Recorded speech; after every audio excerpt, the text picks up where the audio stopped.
فلسطین کی صورتحال پوری امت مسلمہ کے لیے باعث تشویش ہے، باعث اضطراب ہے اور باعث غم و کرب ہے۔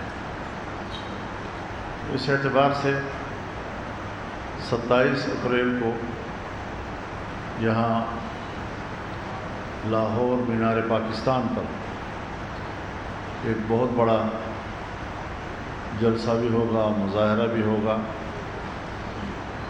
اور اس میں پنجاب کے عوام کو دعوت دی گئی ہے۔ انشاءاللہ بہت اچھا رسپانس ہوگا پبلک کا۔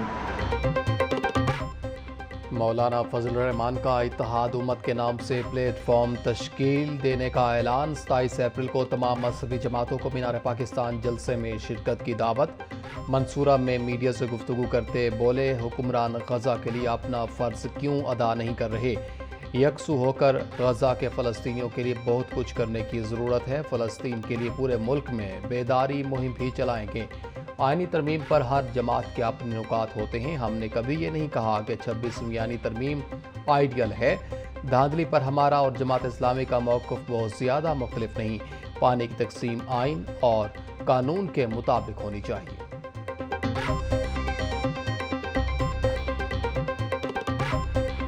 آئینی ترمیم کا معاملہ تھا، اس پر جماعت اسلامی کا اپنا ایک موقف تھا اور مولانا اپنا ایک موقف پیش فرما رہے تھے، اور مولانا چونکہ انگیج تھے مختلف پارٹیوں کے ساتھ، تو یہ تو اپنی صورتحال کو خود ہی بتا سکیں گے کہ وہاں کیا ہوا تھا، بتاتے بھی رہے میڈیا کے سامنے۔ لیکن جماعت اسلامی کا اپنا ایک موقف تھا کہ ہم 26ویں آئینی ترمیم کو پسند نہیں کرتے تھے، اور ہم نے اس کو کلیتاً مسترد کیا تھا کہ اپنے اپنے پلیٹ فارم سے مختلف چیزوں پر ہم جد و جہد کریں گے۔ دنیا میں اس وقت سب سے بڑا مسئلہ فلسطین کا ہے۔ فلسطین سے متعلق ہم مولانا فضل الرحمان کے موقف کے ساتھ ہیں۔ دونوں جماعتیں اپنے اپنے پلیٹ فارم سے جد و جہد کریں گی۔ ہم فوری نئے الیکشن نہیں بلکہ فارم 45 کی بنیاد پر نتائج چاہتے ہیں۔ 26ویں ترمیم پر جماعت اسلامی کا اپنا موقف تھا اور فضل الرحمان کا اپنا۔ امیر جماعت اسلامی حافظ نعیم الرحمان کی مولانا فضل الرحمان کے ہمراہ پریس کانفرنس۔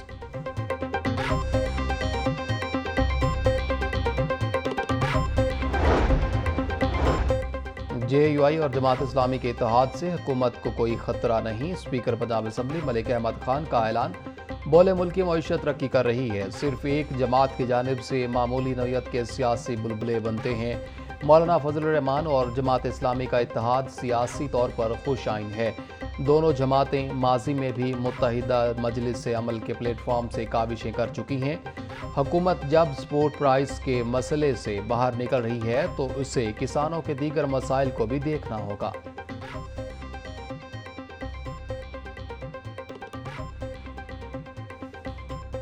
پاکستان نے اپنے آپ کو انٹرنیشنل کمیونٹی میں رہنے کے لیے اور وہاں پہ اپنا رول پلے کرنے کے لیے ہم نے ریسنٹلی نہ صرف جو UN کی ریکوائرمنٹس ہیں ان کے مطابق جو قانون سازی ہے وہ بل تیار کر لیا ہے، جس پہ صوبوں کی جو ہے مشاورت کے ساتھ صوبوں کی اسمبلیوں نے وفاق کے لیے اس میں ریزولوشنز بھی کر دی ہیں۔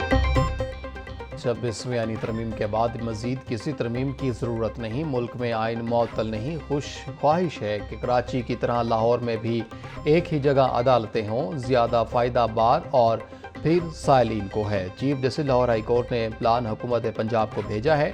وفاقی وزیر قانون اعظم نذیر تارڑ کی میڈیا سے گفتگو، بولے جب آپ فوجی تنصیبات پر حملے کریں گے تو پھول نہیں پہنائے جائیں گے، جب سرکاری املاک جلائیں گے، پولیس کی گاڑیاں جلائیں گے تو آپ کو پھول نہیں پہنائے جائیں گے۔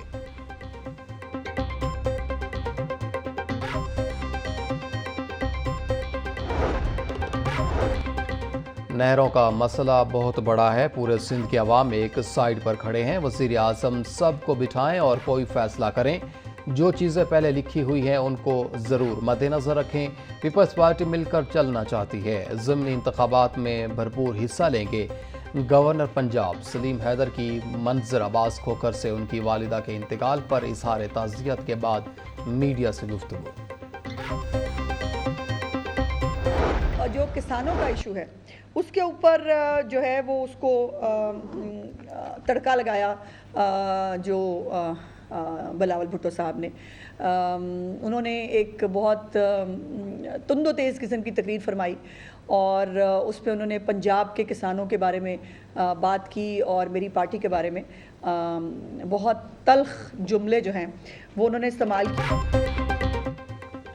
پنجاب میں کسانوں کو حق دیا جا رہا، سیاست نہ کی جائے. بلاول بھٹو کے بیان پر عظمہ بخاری کا رد عمل.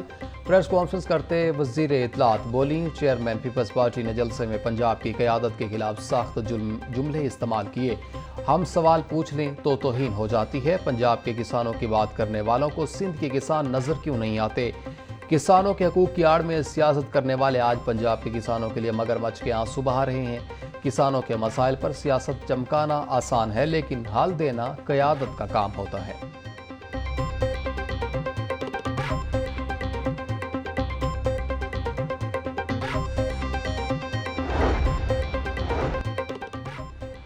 وزیر صنعت چودھری شافع سے فارماسیوٹیکل مینوفیکچررز کے وفد کی ملاقات.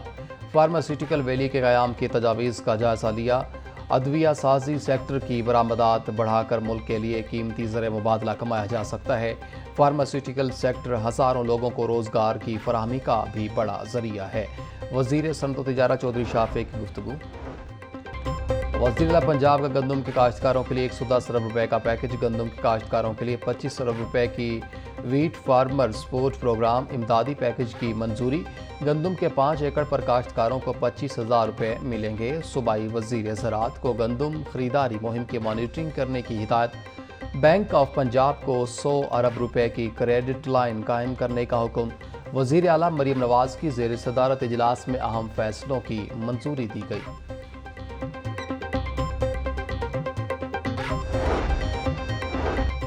اسپیکر ملک احمد خان کی زیر صدارت پنجاب اسمبلی کا اجلاس. اپوزیشن کی ایوان میں نعرے بازی کرتے ہوئے انٹری. کسانوں کو ریلیف دینے کا مطالبہ. وزراء کی غیر حاضری پر کڑی تنقید.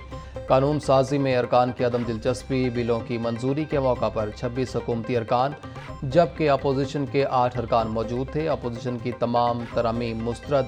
ایوان کی کارروائی آج دوبارہ 2 بجے شروع ہوگی.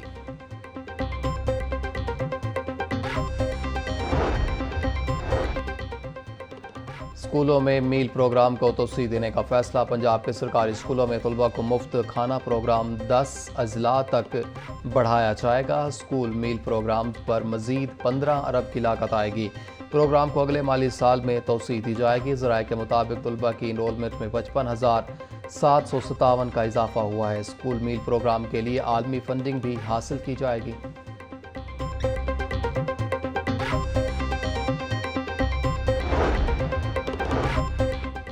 محکمہ primary and secondary health care کا اہم منصوبہ افسران کی ناقص حکمت عملی کی بھینٹ چڑھ گیا. Punjab health and wellness radio station کے قیام کے منصوبے کی لاگت 4 گنا سے بھی بڑھ گئی. 9 کروڑ 95 لاکھ روپے کا منصوبہ لاگت میں اضافے سے 42 کروڑ 13 لاکھ روپے کا ہو گیا. افسران کی ناقص حکمت عملی سے ریڈیو اسٹیشن کے قیام کا منصوبہ اب جون 2026 میں مکمل ہوگا. شہر میں 1 ارب 37 ارب کے ترقیاتی کاموں کے پیکج کا معاملہ. لاہور ڈیولپمنٹ پروگرام سست روی کا شکار. الائٹ محکموں کی ناقص کوارڈینیشن. ہزاروں گلیوں کی تعمیر و بحالی کا کام تاخیر کا شکار ہونے کا خدشہ. سینکڑوں ترقیاتی اسکیموں کے ورک آرڈر جاری. محکمہ سوئی گیس نے گلیوں میں گیس پائپ لائنز نہ ہونے سے آگاہ کر دیا. ضلع انتظامیہ نے محکمہ PND اور کمشنر لاہور کو تاخیر بارے خط لکھ دیا.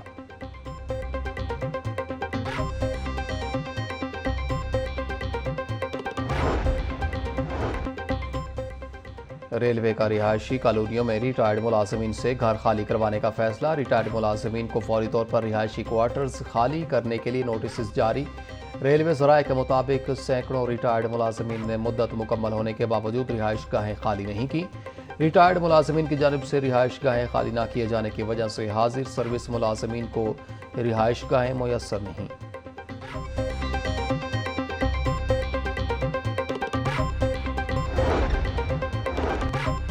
LDA سٹی ہاؤسنگ اسکیم میں ڈیولپمنٹ چارجز کی عدم ادائیگی. ترقیاتی کام اور ریکوری نہ ہونے سے اتھارٹی کو 1 ارب سے زائد کا نقصان. LDA نے الائٹس کو آخری موقع دے کر 2 ماہ کی مزید توسیع دے دی۔ LDA سٹی ہاؤسنگ اسکیم کے ہزاروں پلاٹ مالکان نے ڈیولپمنٹ چارجز ادا نہیں کیے۔